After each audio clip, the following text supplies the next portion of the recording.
The question I get asked all the time by people who travel with their dogs is, what do you do and how do you keep Mac cool and comfortable on a baking hot summer's day? Now, right now it is 35 degrees. We are dying in the shade.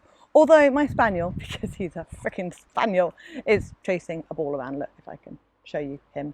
He's quite happily running around with a ball. So today I'm going to share with you 3 things that we do to help make him more comfortable when it's really hot like this, and also help protect him from the heat whilst we're travelling. Hey, I'm Kat and welcome to Wandering Bird, where we share tips and tricks for motorhomers and campervanners to help you make the most of your time on the road.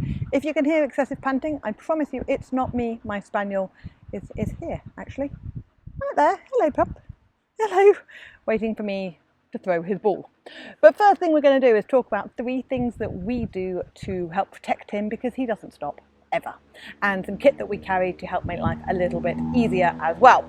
So the first and the most important thing to talk about is, do we leave our dog when it is hot like this? The answer is no. We had plans to do all sorts of things over the last couple of days, and we've only been able to do them out of the heat of the day. I will not leave him when it is this hot in the van, even for half an hour, because it's just cooking. Here we are in the Black Forest and we're planning to do all our bike riding, so we're going to be doing all of that in the evenings when it's cooled down.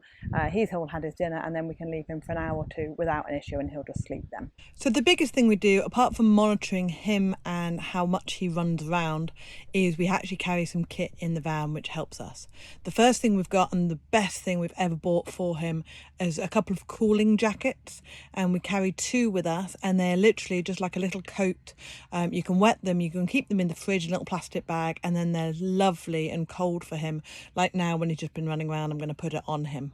And that's brilliant. He loves that. It just helps cool him down when he gets overheated, and then he'll sleep because he gets cooler. The other thing we carry is a little dog water bowl, which I have shared in the past. I need to find out where I've got that.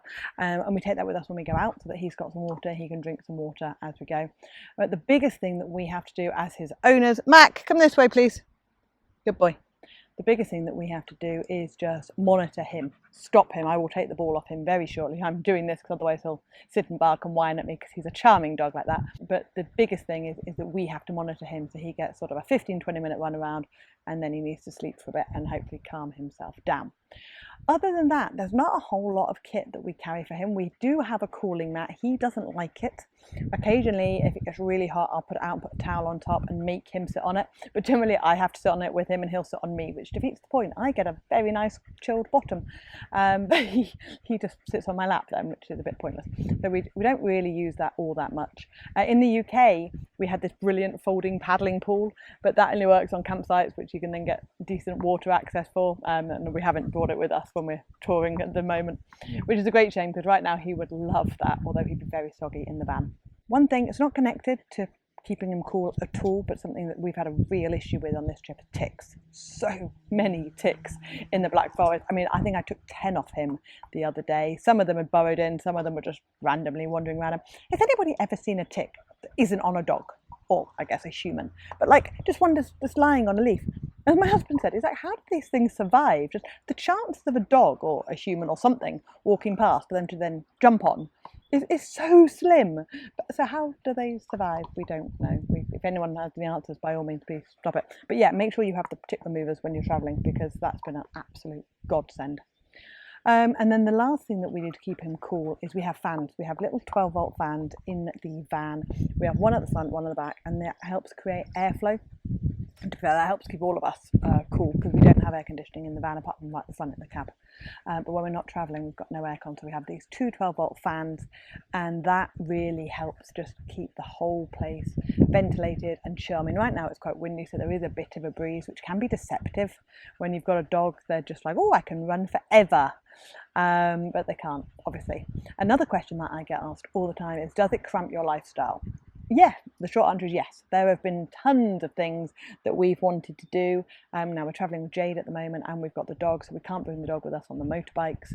And it means that we can't go out anywhere near as long as we want to, or go on the big adventures that we might otherwise do. Normally in the summer we will head up to the mountains. I mean, the Black Forest is fairly hilly anyway, but we tend to prefer the Alps or the Pyrenees in the summer just because the temperatures down by the beach are horrendous and the poor dogs get overheated. So yeah, it does, absolutely, it does affect where we go and what we do when we are there. We can't go into museums or castles together if we've got a dog and we don't want to leave him. So there's a lot of sort of monitoring that and sort of swapping over who's in charge of the dog and things. So that does definitely impact your lifestyle. However, he is part of the gang, part of the clan, and we wouldn't want to be without him. It just is a different way of travelling. But then we've changed our way of travelling quite a lot. And this trip we're doing an awful lot of campsites, and we've stayed here for I think 3 or 4 days now, which is unheard of for us. But it's been really nice, actually. Been very chilled, very calm, and been a bit of a break. Right, he is getting a bit hot and panty, so I'm going to go take this ball off him and put his cool jacket on him. I hope you found that useful, and I'll see you on the next video. Thanks for watching.